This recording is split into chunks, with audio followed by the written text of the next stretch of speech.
السلام عليكم ورحمة الله وبركاته. الحمد لله رب العالمين والصلاة والسلام على سيد الأنبياء والمرسلين وعلى آله وصحبه أجمعين. ثم أما بعد فأعوذ بالله من الشيطان الرجيم. والسماء رفعها ووضع الميزان ألا تطغوا في الميزان وأقيموا الوزن بالقسط ولا تخسروا الميزان. رب اشرح لي صدري ويسر لي أمري واحلل عقدة من لساني يفقه قولي آمين يا رب العالمين. Inshallah, my intention tonight is not to give you a super long lecture. I think I want to actually hear more from you this evening after I give my initial thoughts for hopefully less than 45 minutes. I'd like to take about 15 minutes worth of questions from all of you, inshallah ta'ala, about some of the ideas that I hope to share with you today. I do think that some of the ideas that I'm going to share with you tonight, inshallah, are a little bit different than what you might have been used to hearing. And though I have talked about these things before and in different forums in the United States, I don't think, to the best of my knowledge, any of this stuff is on YouTube. So it is probably new for a lot of you, inshallah ta'ala. The Quran teaches us a lot of different kinds of concepts in very unique ways. And tonight we're going to explore one of those ways. Some of you are familiar with the ayat I began today with when I recited the Arabic portion of the Masnoon part of this talk. I actually recited a couple of ayat from Surah Al-Rahman.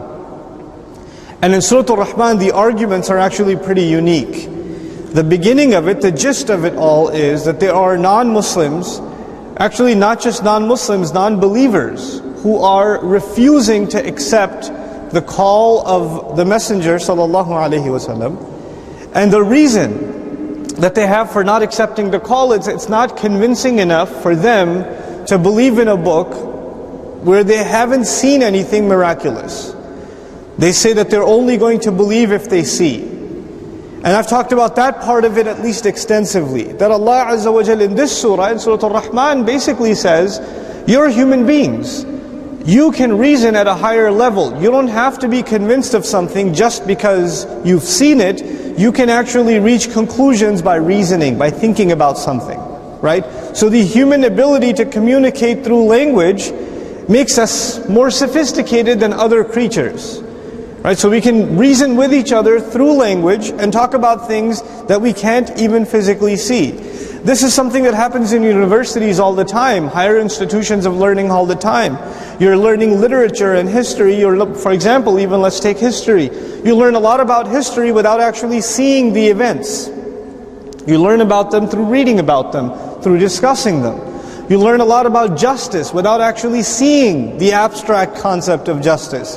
You learn about it through discussion, through learning, right? So much philosophy and wisdom is taught through language, without actually resorting to something physically that you can see. Amin Ahsan Islahi, a great scholar, just talking about this concept, he said something brilliant. He said, you know, animals, they only reason based on their five senses. So for instance, if there's a fire in a building, human beings can be told through a mic system or something, there's a fire, please exit the building. I don't have to see the fire. If I hear the announcement, it's enough for me. But a cat or a mouse or a dog, they're not going to leave the building until they smell the flames or they see the fire. You understand? So when people said that we're only going to believe when we see, Allah Azza wa Jal responded, Ar-Rahman allama al-Qur'an, khalaqa al-insan, allamahu al-bayan. Ar-Rahman, he taught the Qur'an. Yes, and the Qur'an should be enough because He created the human being, not an animal. And the human being has been given the ability to use communication. Allamahu al-bayan. That's one of the rationales of the beginning of this surah. But I want to take it a step further today. That step further is really, really important. And I think one of the most important fundamental principles of the Qur'an. And that is that revelation, Qur'an came. Qur'an came to give us iman. But the miracles of Allah that should lead you to iman, that should lead you to the conclusion that in fact there is a God, that in fact there is Allah, and that He will hold you accountable, all of that you could have concluded yourself without revelation, even without the Qur'an. Where should you get that information from? It actually should come from you thinking about the creation around you. So when they said, now listen to this part carefully now, when they said we will only believe when we what? When we see. We're only going to believe when we see. Allah says, really? Because you have plenty to see. الشمس والقمر بحسبان والنجم والشجر يسجدان والسماء رفعها ووضع الميزان لا تطغوا في الميزان. The ayat start talking about the sun and the moon. The sun and the moon are following a perfect calculation. Allah says, you want to see something amazing that will make you believe? Why don't you look at the sun and the moon? Subhanallah. What an argument being made by Allah. You know what He's saying? What He's saying is, you are denying the ayat of the Qur'an now. But actually, every single morning, you've been denying the ayah of the sun. And every single night, you've been denying the ayah of the moon. Your denial is not something new.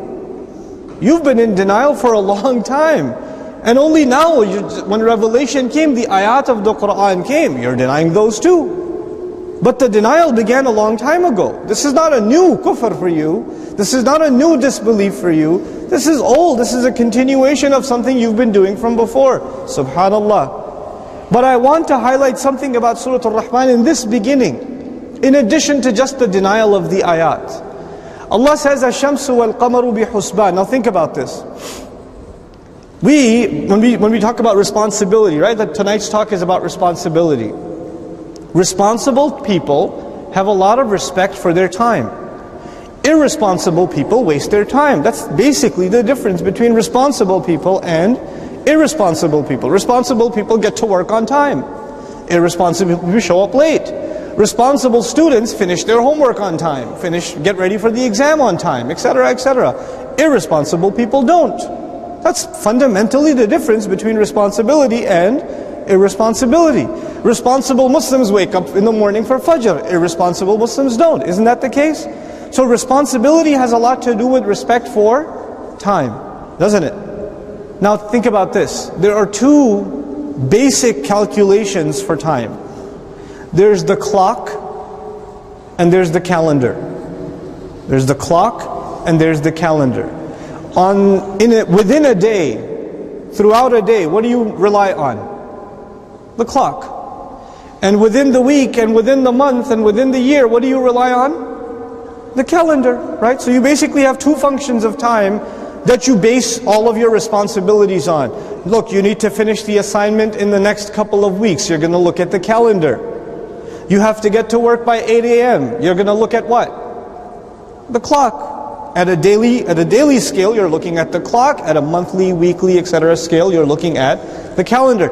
Allah said, what two things in the sky? Ash-shamsu wal-qamaru bi-husban. The sun and the moon follow a very precise calculation. The sun is actually our clock. The sun rises and our salat clock is Fajr. The sun gets a little higher and our salat clock says Dhuhr. The sun is actually keeping our revolutions of the clock, isn't it?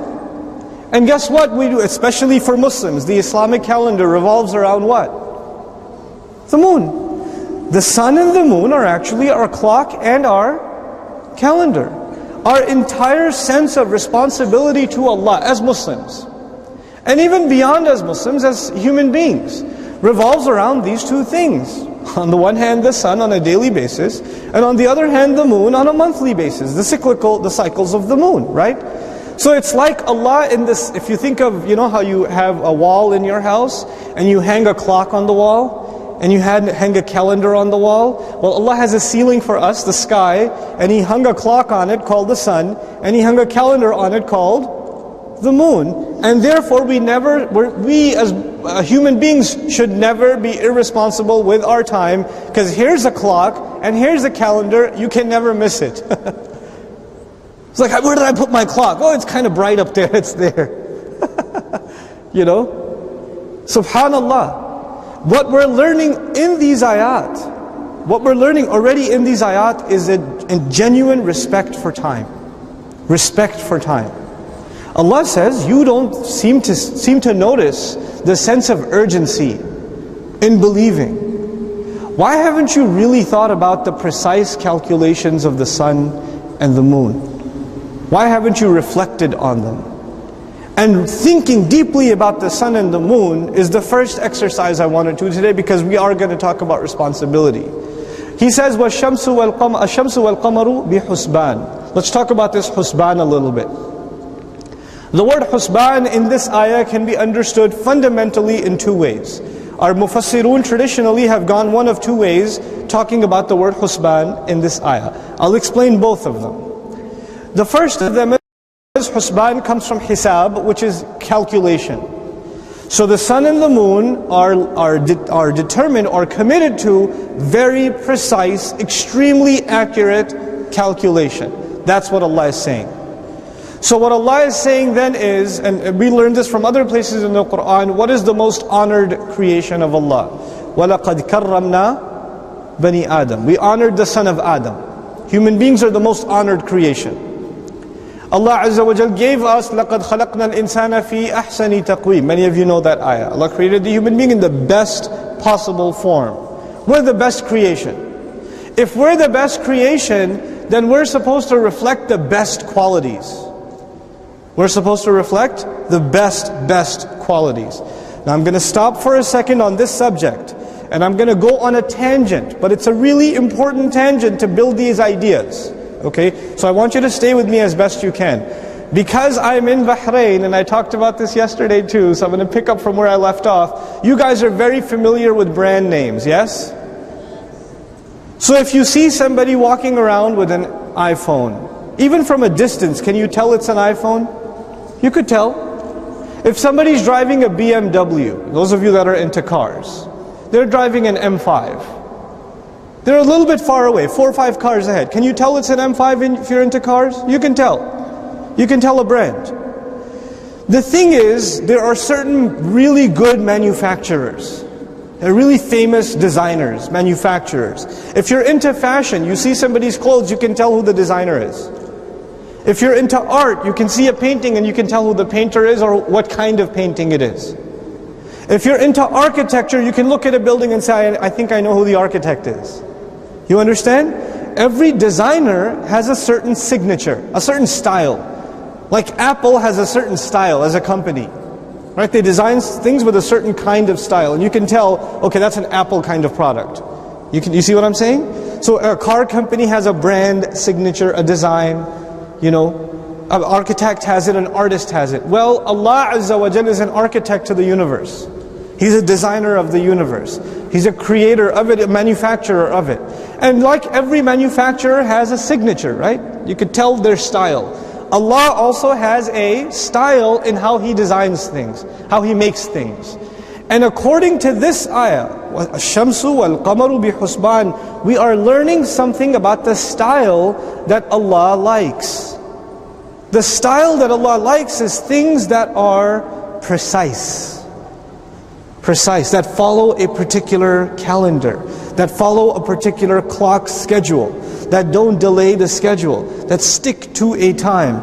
And He likes that kind of design so much that human beings, our life on this earth, is actually, it revolves around these two creations of Allah, which should remind us how important it is to Allah, or how much He likes that His creations stick to time, that they have respect for time. So if you and I feel like we have a lot of free time, or we can do whatever we want with our time, the reminder against that is not a long lecture. The reminder against that is actually the sun and the moon. That's the reminder in the ayah. It's very deep. What Allah is saying is very, very deep. But that's the first understanding. The second understanding of the word husban. Beautiful. In Surah Al-Kahf, there are two gardeners. They have a conversation with each other. One's a little arrogant and full of himself because he's got a lot of money. And he makes the other one feel bad. And when the other one feels bad, he says, why are you showing off like this?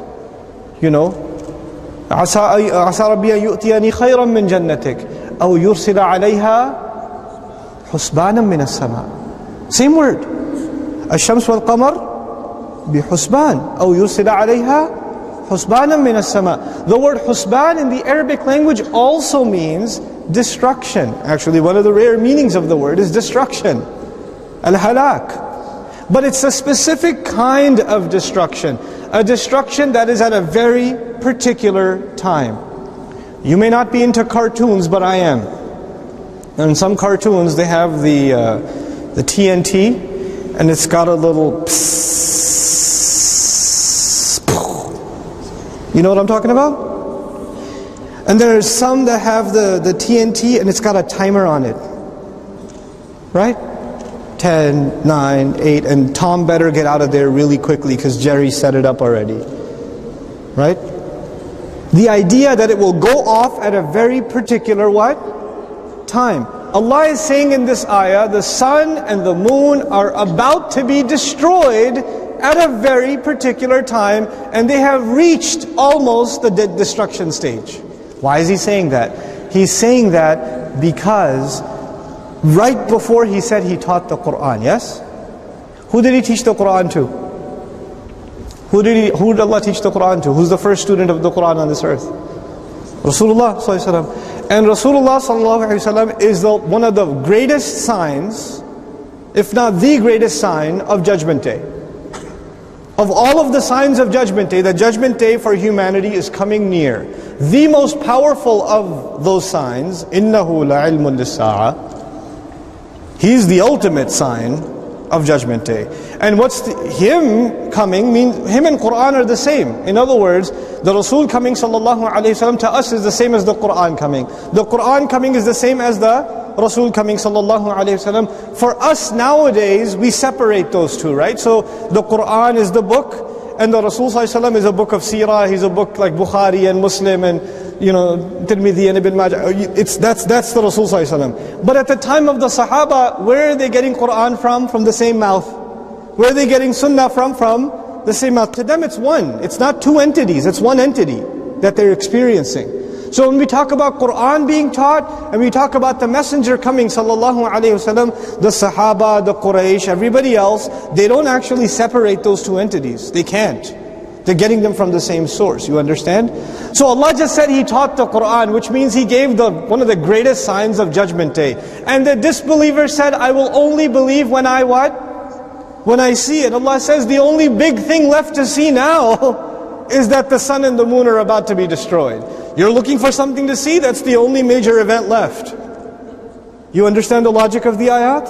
It's incredible. It's incredible. Now when Allah says the only major event left to see after the Qur'an being taught is the sun and the moon collapsing, them falling apart, is that supposed to give you a sense of urgency? Absolutely. It's supposed to put you in a sense of seriousness. الشَّمْسُ وَالْقَمَرُ بِحُسْبَانٍ, which gives you another appreciation of وَالنَّجْمُ وَالشَّجَرُ يَسْجُدَانِ. The next ayah, وَالنَّجْمُ وَالشَّجَرُ يَسْجُدَانِ. This is really important too. And I don't want to go into a long discussion about وَالنَّجْمُ وَالشَّجَرُ يَسْجُدَانِ. There's a lot of tafsir, a lot of opinions about what is meant by these two things. The tree, the star and the tree make sajda. There are lots of opinions on this, and we don't have the time this evening to go through all of those opinions, but I'll give you just one of them that's really interesting. And it's in line with the discussion as it continues. And that is that the Arabs, back in the day, in the ancient times, not today, but in the ancient times, they did not have beautiful buildings in their landscape. They did not have highways that are lit. They did not have any of this stuff. So when there wasn't much things to look at outside in Arabia that were beautiful. Except in the desert, if you find a tree, it really catches your eye, huh? Like I've been looking for a tree for a while since I got here. Right? So a tree will really catch your eye. And at night time, what is the most beautiful thing in desert life?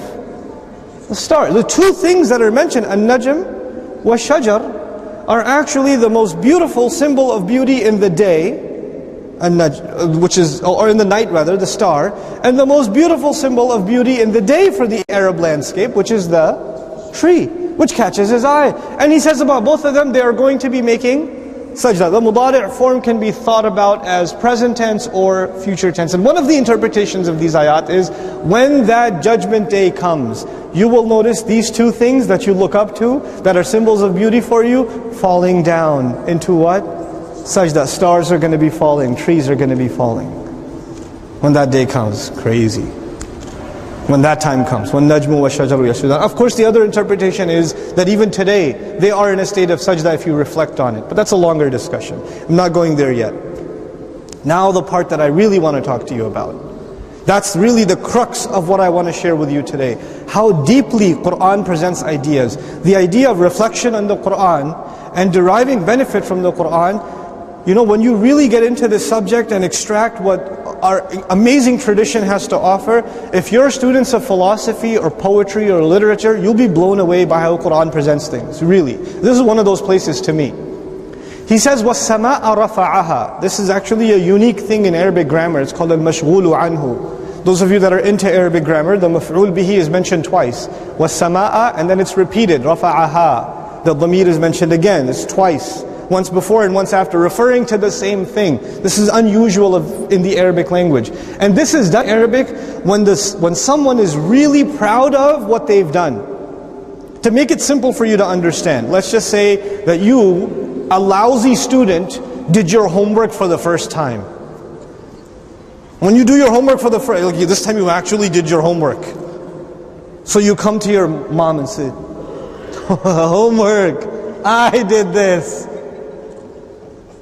You are so proud of your homework, you say, homework, I did it. You refer to it a couple of times because it's a matter of significance to you. Now I'm giving you a silly example to get a point across. The point is, this kind of language is used when the doer really wants you to think about their accomplishment. It's not something that you should overlook. We should really pay attention to it. And Allah is the doer in this ayah. وَالسَّمَاءَ رَفَعَ, يعني Allah Azza wa Jal رَفَعَهَا. The sky, Allah is the one who elevated, He elevated it, the sky itself. Have you thought about the sky? You said you're only going to believe if you see. Have you looked at the sky? What about the sky? He says, وَوَضَعَ الْمِيزَانِ. He raised it and put a scale down in it. This is where our conversation really begins. Allah wants us to reflect upon the sky. Has He already mentioned something about the sky in these ayat? What are the things that have come up that have to do with the sky already? Stars have come up. What else has come up that has to do with the sky? The sun and the moon, yes?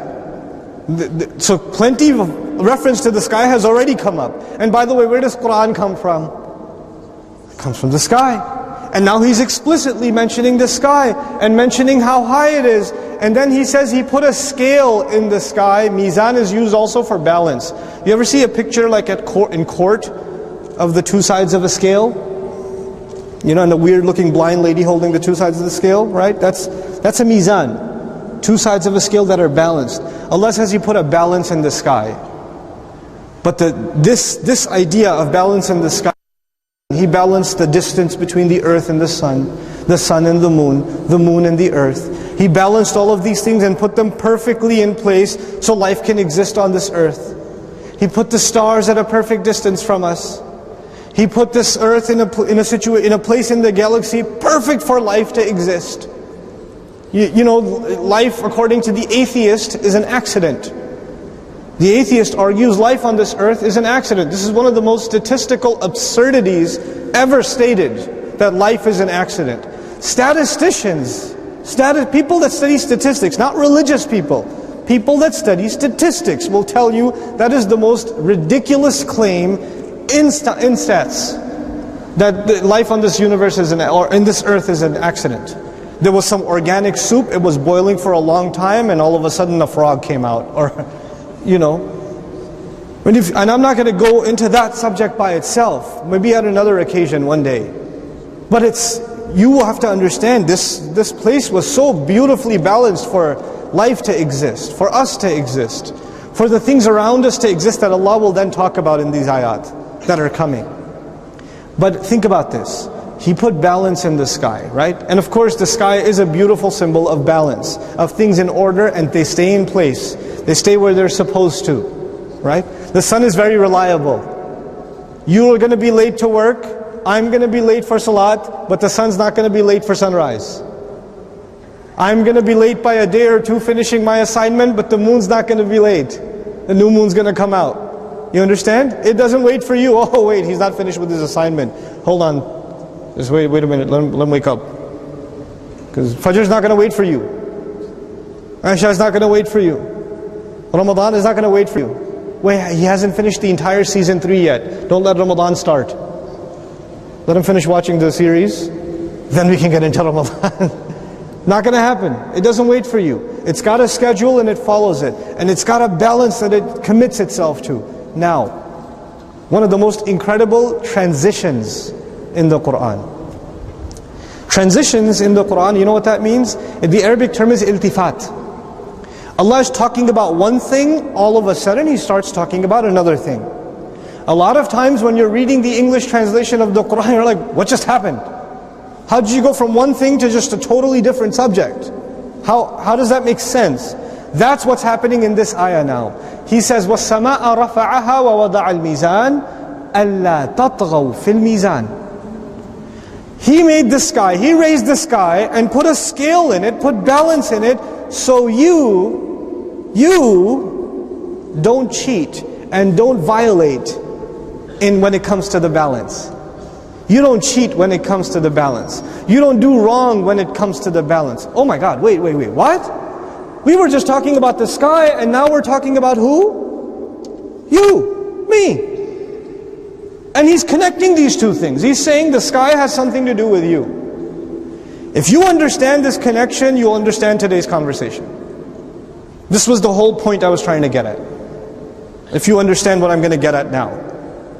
The sky is perfectly balanced. And Allah says, I balanced it, and the reason I balanced it is so that you lead a balanced life. Allah says He made the sky balanced, so you lead a balanced life. That's what He's saying in Surah Al-Rahman. Now what in the world does that mean? Imagine back in the day you own a grocery store and you sell vegetables and bananas and fruits and whatever you sell, okay?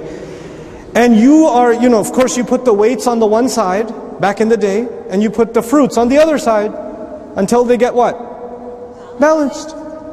Now you are a little bit of a cheater, so it says 2 kilograms, the weight says 2 kilograms, but it's actually 1.9 kilograms. So you give your customer less than what they pay for. And this is how you make a little bit of extra money. So you are technically cheating in the scales. Now there's a government official body that comes and makes sure that your scales are up to date and you're not cheating in them and all of this stuff. But you know what this ayah is saying?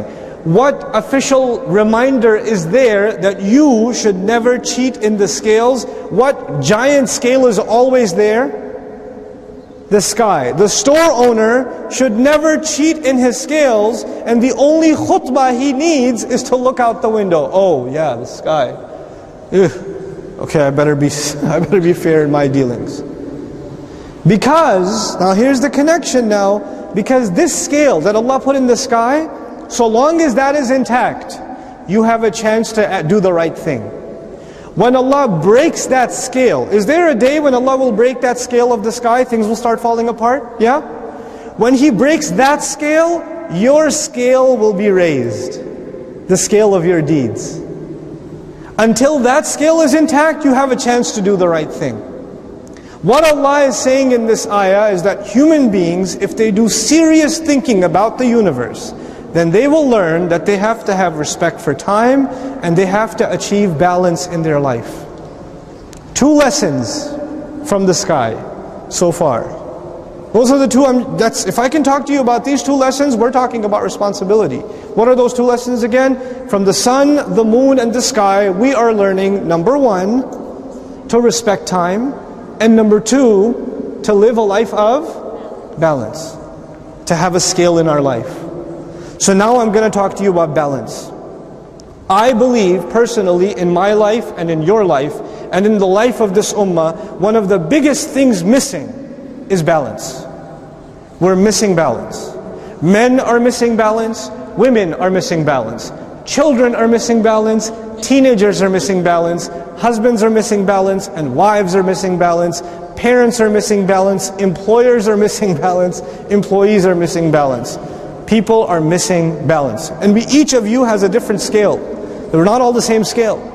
So I have to at least walk you through a few of them. So who should I pick on first? I'll start with husbands. Sorry. If you're a husband and a father, by the way, how many husbands and fathers at the same time? Inna lillahi wa inna ilayhi raji'un. I feel your pain. Okay? But I'm going to pick on us first. Look, we have a lot of things to balance. Your parents want your time, yes? Your mother wants your attention, your father wants your time, your wife wants your time, your children want your time, your job wants your time, masjid wants your time, the learning of deen needs your time, exercise needs your time, friends need your time, you yourself, just to keep your sanity, need some time for yourself. The commute to work needs some time. Keeping up with your job and learning more needs some time. Continuing education needs some. Oh my God. There are too many things that are pulling at you. Give me, give me, give me. If you imagine each one of them is a chain on you. You are chained to like 20 things and each one of them is pulling at you until you're torn. Right? And it's really hard to achieve balance between all of those demands. And we're in the middle of it. Congratulations. We're in the middle of it. So our children many times feel like we don't give them enough time. And the wife feels like we don't give her enough time. And some of the wives are like, thank Allah he doesn't give me enough time. But some other wives are like, no, he doesn't spend any time with me, doesn't talk to me. He's always busy, he's always on the phone, he's always on the computer. Then your friends are like, you never hang out with us, you never give us any time. Then you go to Jum'ah and the Imam says you should learn your deen. And you're like, I don't give learning any time. Then you go home from work early and the boss says, hey, you don't give the company any time. Everybody's telling you you're not doing enough. That's the job of a man. Congratulations. Nobody will ever be happy with you. That is what we signed up for. We don't tell our young men that when they're getting married, do we? Congratulations. No one will ever be happy with you ever again. But you know what? This balance, finding a balance between all of those poles, is your responsibility. And if you forget that responsibility, from today on you and I should just look at what? The sky. We should just look at the sky. SubhanAllah. Changes life, doesn't it? Just the way Allah makes us look at the world changes. Now for men, I'll tell you something. What happens most of the time is it's not easy to balance those things. Sometimes you have a really good marriage. Some brothers like,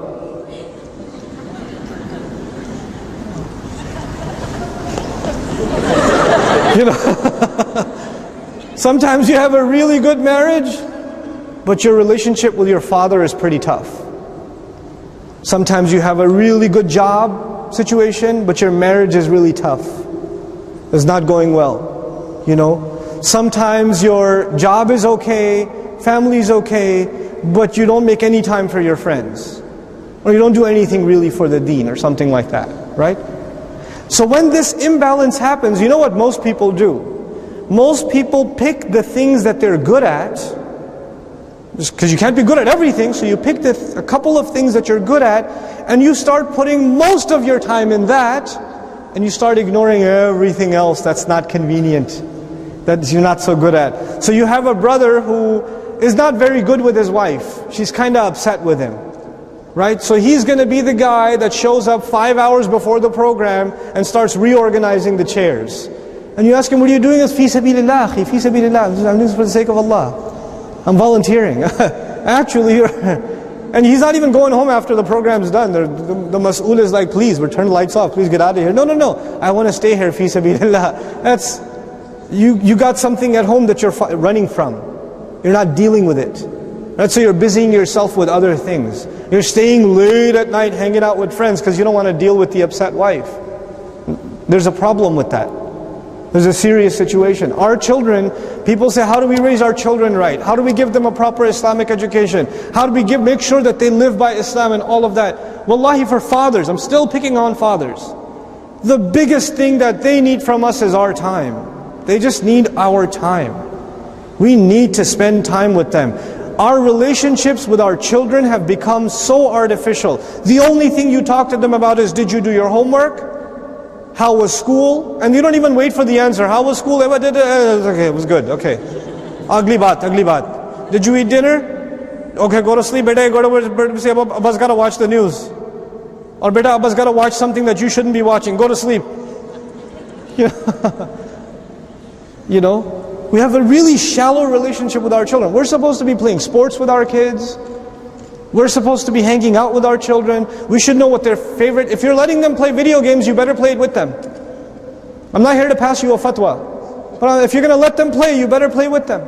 You better be better at it than they are. If you're going to do Street Fighter, do Street Fighter. I don't care. But do it with them. Don't let them be on their own. You should know who their favorite character is. You should know all the special combos. You should know this stuff. You're a dad. You should know this stuff. You should know who their favorite athlete is. What their favorite sport is. Who their best friend is. You should know this stuff. This is your job. With your boys especially, and also with your girls. And with your girls, fathers, look, I feel your pain, guys. I'm not better than you in this. This is a struggle for me like it is for you. We have a really hard time paying attention. Allah did not make men capable of paying attention to a lot of things. So it's a ni'mah of Allah that you're sitting here listening. Some of you are like, what? What just happened? Where am I? What is this place? So we have a hard time paying attention. I mean, you get some of the best sleep of your life during khutbatul Jumu'ah, right? So that's just who we are. We come here, the khatib begins in Alhamdulillah, like, you know, and then aqim as-salat, chalo, time ho gaya. You know, like that's how we are. But you know what? And especially with our girls, they you know, little ones especially, they talk a lot. They don't stop talking. And they, Baba, you know what happened in school today? And they don't stop talking. And you know what? You have to actually sit there and listen. You have to actually listen to all of that bakwas. Pay attention and ask interesting questions about what they just said. Not, shabash, very good. That's the most artificial I'm listening. And the girls know you're not listening. They know you're like, very good, like, they know. They can see right through it. That's why girls are smart. Like one of my daughters, one time she knew I wasn't listening, right? She's telling me all this stuff. This happened in school and that happened. It's like, And she goes, Abba, you promised you'd give me $25. And I was like, And I was like, wait, what? What? And she's like, hee. You know? But they need that. We have to find that with them. Don't come home late when the kids are already asleep. Don't do that. Don't be sleeping on the weekend until like 12. And the kids are just sitting there watching cartoons or whatever. If you don't build a relationship with them at early ages, they are not going to have a relationship with you by the time they're 13, 14. They're not.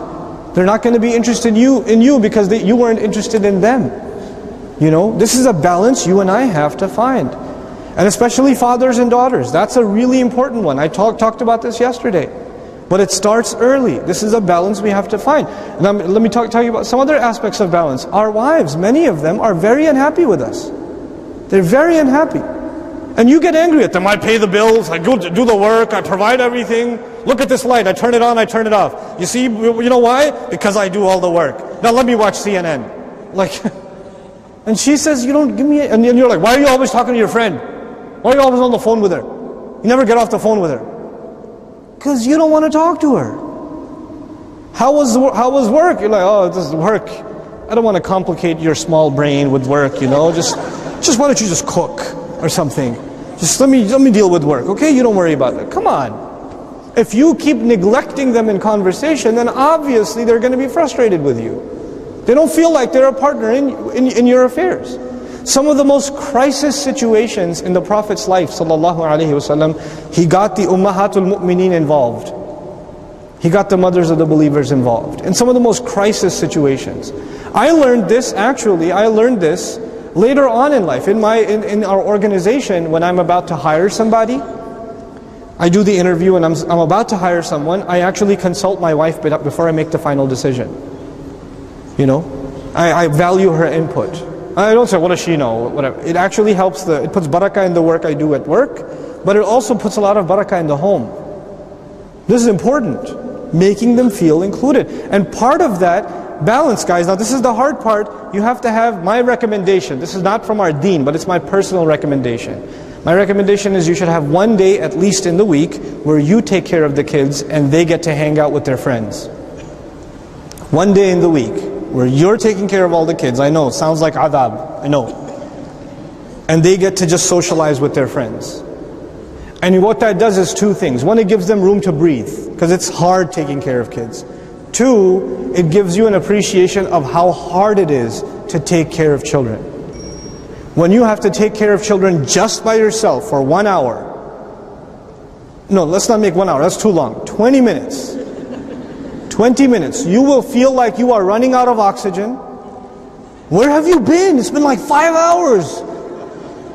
I thought you were going to talk to them and meet your friends and come back. What are you coming back next week? What is going on here? I haven't even left. I was just leaving. It hasn't even 5 minutes. For you, it's very hard. And that's actually an indication that you haven't spent enough time with your children. That's why you're not comfortable spending 100% of your time without any, female supervision with them. It's kind of hard. This is part of balance. Your mother wants to spend time with you, but your wife says, don't go to your mother's house. You go to your mother's house? Hey, I never want to see your wife, I hate her. And these two women, I don't know what happened. You don't want to know what happened, but they hate each other. They really, really hate each other. And guess what? They're not going to tell each other that they hate each other. Who are they going to tell all the time? You. 1 year over here, 1 year over here. And you're going to have to balance the insane rage of two women, and you have to show both of them love. And every time you go and you forget to call your mother, she says, your wife told you not to call me, huh? I knew it. I knew it. And then you go spend a little 20 minutes at your mom's house, your wife calls, why don't you just live there then? Why don't you? And in the middle of it all, and they ask, why are you balding so fast then? Why are you losing your hair so quickly? Well, here's how you do something about that. First of all, because you have to maintain the sanity of your household, you have to learn to not get frustrated with your women, with your mother, with your wife, with your father, etc., etc. You should not get frustrated with them. So if your mother says, I hate your wife, you say, yeah, we should kill her together. Let's do it. If your wife says, never talk to your mother again, it's like, yeah, you're right. You know what? Never. I'm deleting her number right now. Can I delete your mother's number too?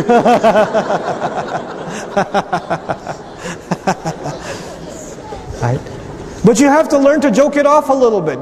If they have a lot of tension, you have to release the tension. You have to release the tension. And you cannot, and part of this balance, and we haven't learned this in much of the ummah, you did not marry a servant, you married a wife. You married someone who is somebody's daughter, and they used to protect her and take care of her, and give her dignity, and now that became your responsibility. You did not marry a maid for your mother. You did not marry a servant for your mother. That's not our deen. You cannot tell her to treat your mother like you treat your mother. You owe your mother. You owe your mother. Your wife doesn't owe your mother. This is part of balance. She has a haqq on you. And she's responsible to you. And you cannot make her do things that's not even part of the agreement. They say, you're going to do this for my mother, you're going to massage her feet, you're going to do this, and you're going to do that, and you're going to get treated like garbage because we've watched enough Indian movies to know that that's how things are supposed to be. And they get to... And you can, what is going on here? Phone is because of the sweat and tears of your father and the sacrifices of your mother. Show some respect.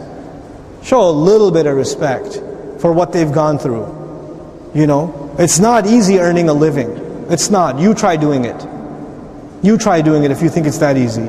Stop being a baby and asking for and throwing tantrums and having attitude problems. Learn to act like mature adults. I was telling the younger group earlier, as far as our religion is concerned, if you reached maturity, in other words, if you reached the age of puberty, men and women, as far as our deen is concerned, you are adults. You better start acting like it. Stop acting like, just because your friends around you are acting like children doesn't mean you have to. And if the friends around you are really immature, find older friends. Honestly, find older friends. There's no harm in that. And you spend time with older people, it'll mature you faster. Spend time with them. If your dad's running a business, spend time with him at the business. It'll mature you faster. If your mom goes to a halaqah with older ladies, go join it. It's going to be boring for a little while, but then you'll mature. You'll learn from the wisdom of elders. It'll make you smarter. It'll make you more mature. These are important things. And so now I'm giving advice to the teenage boys in particular, and the young men in particular. Please listen to this carefully. Based on my personal experience. This is advice only based on my personal experience. Honestly, my parents, because of financial reasons and job reasons, they had to leave the United States when I was young, when I was about 17, 18 years old.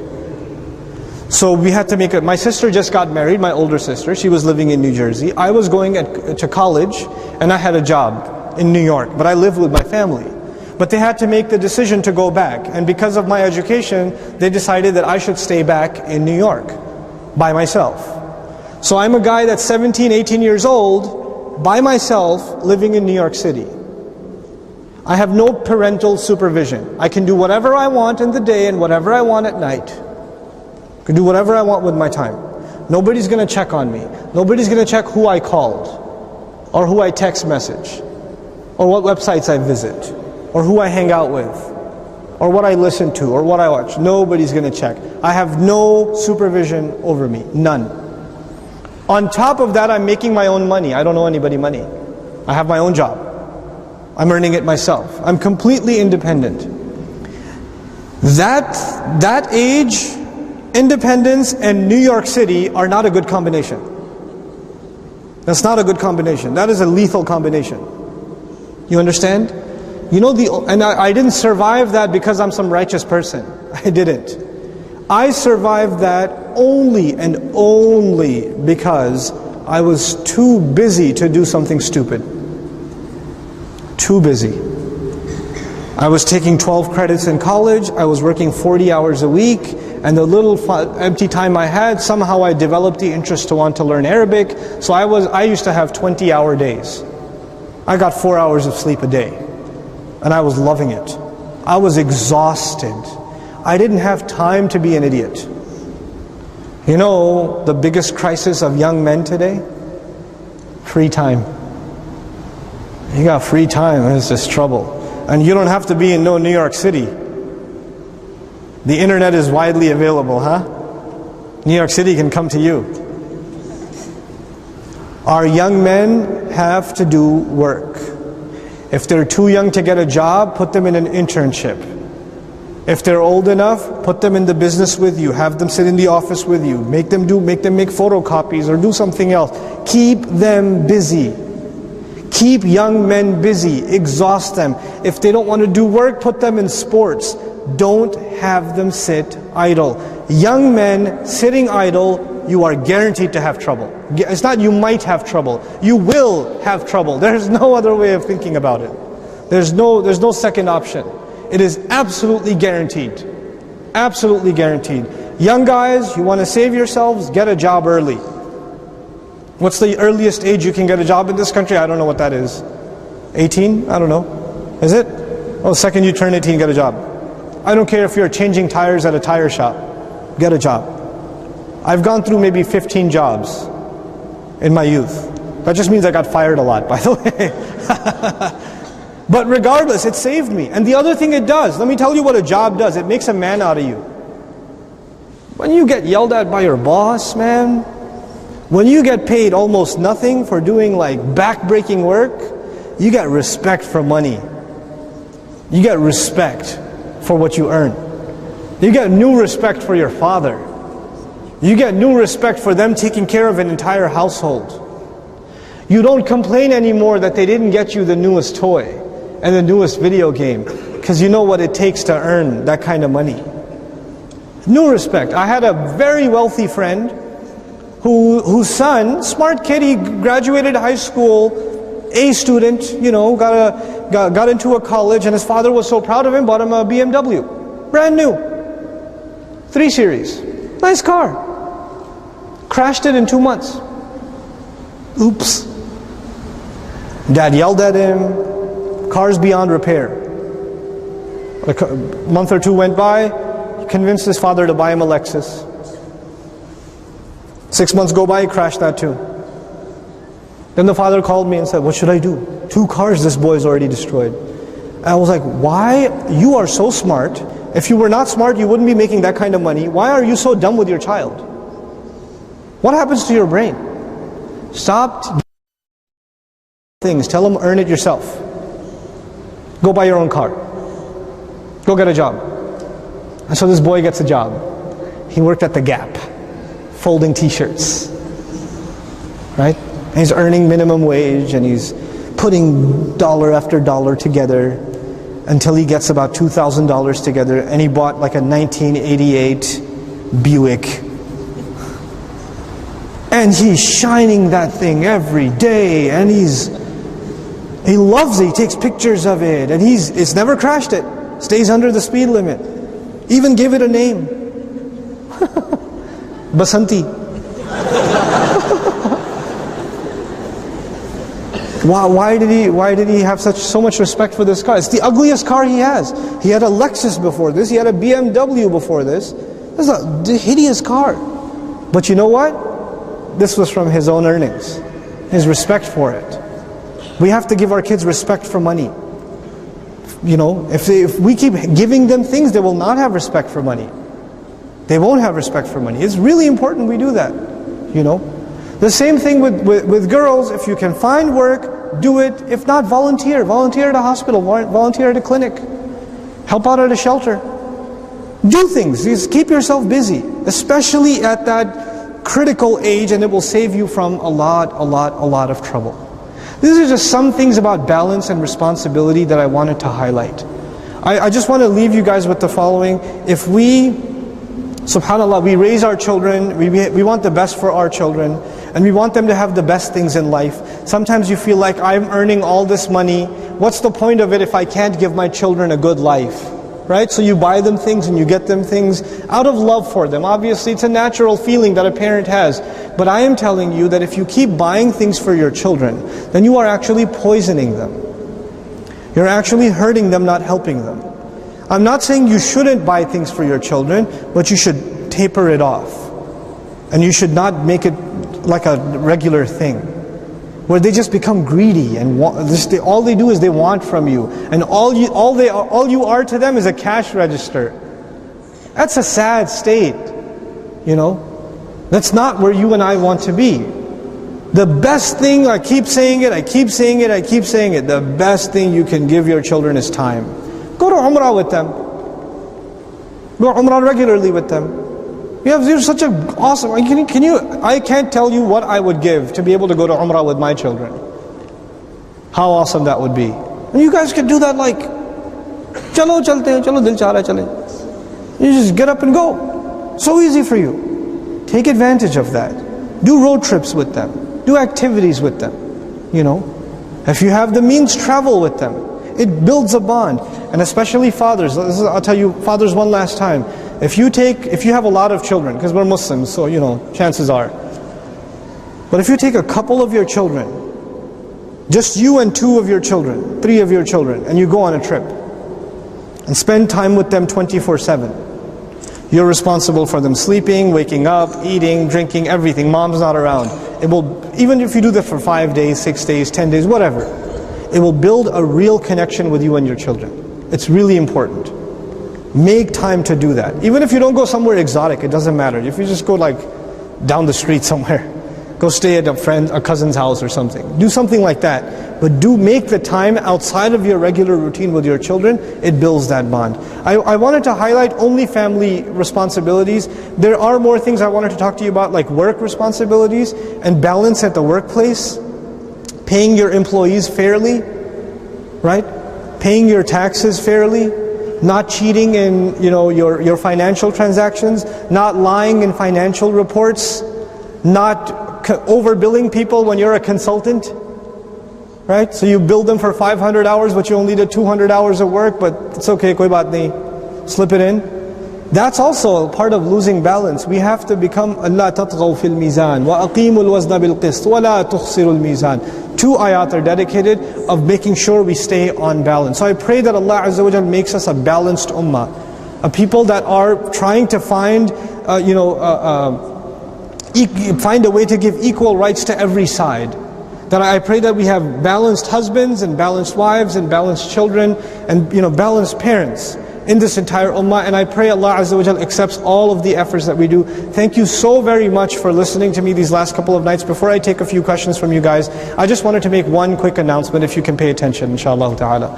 And that is that my mission, some of you are familiar already, my mission in life is to try to make 2 things easy for the ummah. I'd like to make the Arabic language easy for Muslims. And I think for a long time we've been intimidated by this language, and there's a way to learn it without being scared of it. It's easy. Allah made it easy. And one of my missions is to help make it easy for as many Muslims across the world learn this language as best as possible. The second thing I'd like to do is to help the ummah understand at least the basics of the Qur'an, and eventually even at the deepest levels. I want to be able to explain it to you and to highlight to you what's missing in translation. There are so many wonderful things in the Qur'an that we just overlook, right? And they're so beautiful that when you find them out, you're like, wow, I was missing this. I could really use this in my life, So I discovered those things for myself, and I felt like the ummah should know. People should know about this, and I don't feel enough is being done. And I'm not saying I'm the only one you can learn from, but I'm saying that inshallah, if I can start a trend, maybe others far more talented than myself can come along and further this awareness of the Qur'an. So I'm trying to put an effort together where at least a family, an average Muslim family, that's not super knowledgeable, that isn't versed in Arabic, you don't know what tafsir is necessarily, maybe you have a translation of the Qur'an at home, and chances are you found that confusing too at many times. If that's your scenario, I'd like to be able to teach you the entire Qur'an in simple language, especially paying attention to the parts that are really confusing in translation. What do those parts in particular mean? So for that effort, my team and I have dedicated ourselves to building a video library of Qur'an studies and a video library of Arabic studies. The Qur'an studies video library, from beginning to end, it's called the Cover to Cover project, and it's on Bayyina TV, Bayyina.tv. Some of you are subscribed to that, and some of you, this is the first time you're hearing about it. My request to you is that tonight, inshallah ta'ala, you guys check it out. Those of you that have it, please share the information with others. Share the resource that you have with friends and family. Many of you are benefiting from it, and many of you are not. My hopes are as many people across the world benefit from this resource as possible. I'm doing things like parenting from the Quranic perspective, the entire series on it, shame from the Quranic perspective, haya, entire series on it. I eventually am going to do, women heroes in the Quran, entire series on it. Things that I need, I want to have these things available for my daughters. And if my daughters will benefit, then the daughters of the ummah will benefit. I believe it. I believe that. Why should I restrict that to my own child? I have concern for all of our children. That's what we're supposed to have, a shared concern for the ummah.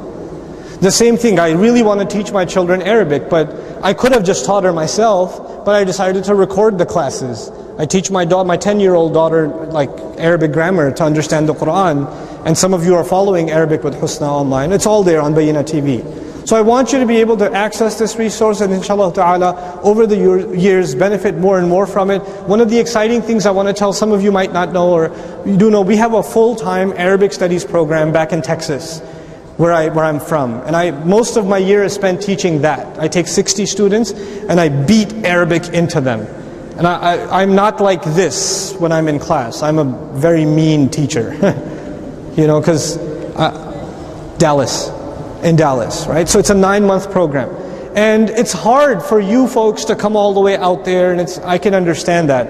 And now there's a demand for that kind of a program to exist all over the world. So I'm hoping within the next year and a half, I put the machinery in place to be able to replicate that program all over the place, and in places like Bahrain, inshallah ta'ala. So that the working professionals here, the mothers here, the women and the men here, the youth and the adults here that are interested in Quranic Arabic can take advantage of our successful curriculum. It's already helped thousands of people in the US, why can't it help other people all over the world? Why not, inshallah ta'ala? And I'm hoping to produce teachers from within you, like to take a few of you, train them, and then start them off in your own communities, inshallah ta'ala, when the time is right. I need about 1.5 years to put all those things in place, but I'm announcing that to you now so you guys remember that project in your dua. That we're able to do that, inshallah ta'ala, for the men in our community and the women in our community here. It was just an absolute pleasure getting to talk to you guys today. I hope you guys benefited from today's conversation. I can only take 3 or so questions from the brother side and 3 or so questions from the sister side. We'll go 1 and 1. Try to be as loud as you possibly can when you ask. Show of hands. Anybody on the guy's side? Yes.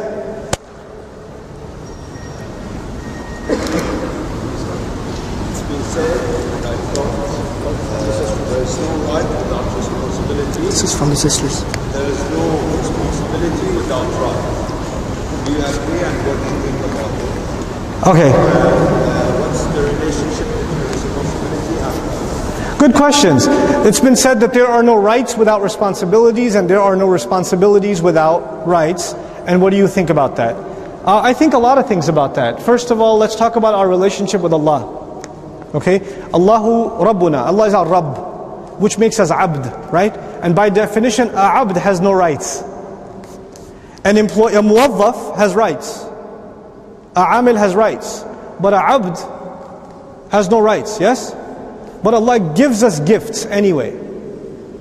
So Allah has all the rights and we have none of the rights. I don't have a right to have 2 arms. I don't have a right to have 2 legs. I don't have that right. These are gifts from Allah, you understand? But within human relationships, yes, there are rights and there are responsibilities. So in a marriage, I have certain rights as a husband and I have some responsibilities as a husband. You have certain rights as a wife and certain responsibilities as a wife. You have rights as children, responsibilities as children. It's always going to be there. However, what is the relationship between them? This is the important part. In every one of those relationships, the mistake people make is they're always looking for their rights. That's the mistake they make. Children are looking for their rights, parents are looking for their rights, husbands are looking for their rights, wives are looking for their rights. And everybody says, if I get my rights, I will fulfill my responsibilities, right? That's the mentality for most people. And guess what? When you have that mentality, when the husband says, I will give my responsibilities when I get my rights. And the wife says, well, I will give my responsibilities when I get my rights. Both of you will have a miserable marriage. Chances are you're Pakistani. Right? That's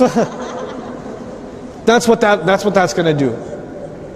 The right way to go about this. What you got for me? Questions? Man.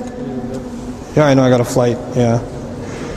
So the right way to think about this is Muslims have to concern themselves with their responsibilities. And they have to stop expecting their rights. You have to stop expecting your rights. And by the way, when you lose your expectations, then you only start expecting from Allah. And then even if you get a little bit, you're really happy. And when you keep expecting from people, you're always disappointed. You're just going to be miserable all the time. Because let me tell you, there's no way your husband's going to be meeting your expectations. You're like, oh, I believe that. That's the first thing he said that I agree with. You know, there's no way. But if you stop it, no, I'm not going to stop. No. Are they going to turn the lights off? Is that what they're going to do? Oh yeah, okay. So I'll stop with that question. There's 2 more questions. Assalamu alaikum. I'm from Dallas, Texas. I would like to know, should we force children 7 to 8 to 9 years old to pray when they don't want to? Why don't they want to? What is wrong with you? What have you been doing? And what do you mean force them to pray? You could encourage them to pray. You could, yes. Okay.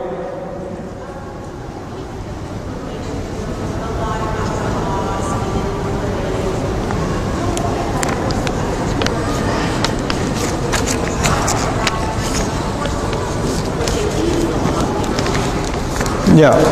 No, it's at that age, I actually believe in being forceful a little bit.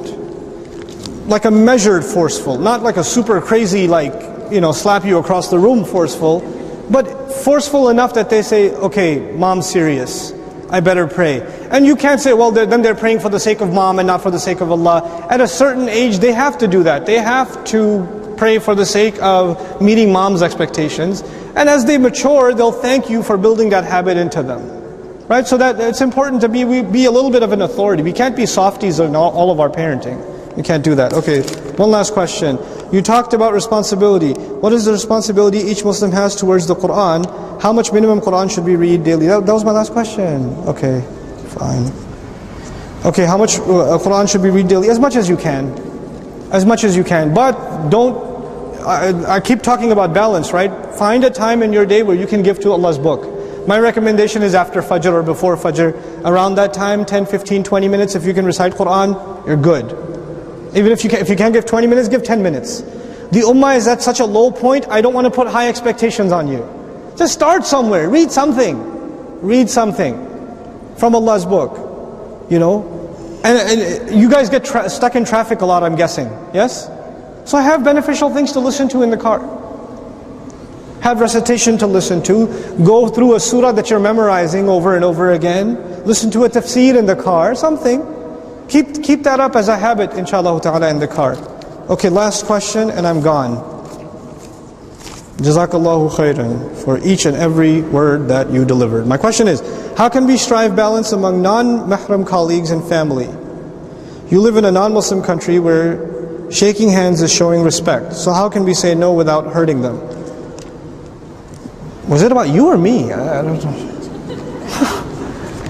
But look, I mean, at least in the United States, we're a pretty free society, right? So you could do pretty much anything. You could shake feet in America. You can do the silliest things. So when you know a woman sticks out her hand, some people are comfortable with shaking her hand and they'll quote a fatwa or something and whatever. I'm personally not comfortable shaking hands with women. I'm not giving you a fatwa. I'm just saying I'm personally not comfortable. And I'll just say, you know, we have this thing in our family where we only touch women within our family, and we have too much respect for women outside. We don't have the privilege to be able to touch them. It's a thing. It's a Muslim thing. You know. So instead of turning it into something like, "Ew, you kafir, I can't touch you," I turn it into, listen, just out of respect for women, unless they're in our family, we don't have the right to touch them. I hope you can respect that, and they do. We just got to find a smart way of saying things. You know, you don't have to just say, you know, well, we believe innamal mushrikuna najas. We believe that the mushrikun are filth, and you clearly a mushrik. So you're lucky I don't have a gas mask on right now to tolerate your presence. And therefore shaking my hand is out of the question, but here's my sock, you can shake that. That's another way of going. You decide which one suits your personality more. Thank you so very much, everybody. Jazakumullahu khairan for listening. I have to rush out of here because I have to catch a flight tonight. And if I don't, I am going to be zabiha at home. So, Jazakumullahu khairan. Please make lots of dua for me. I'll be making lots and lots of dua for you on my trip back.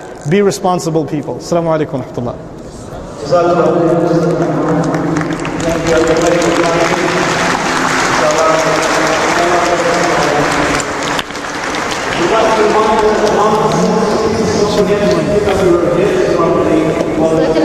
إياكم.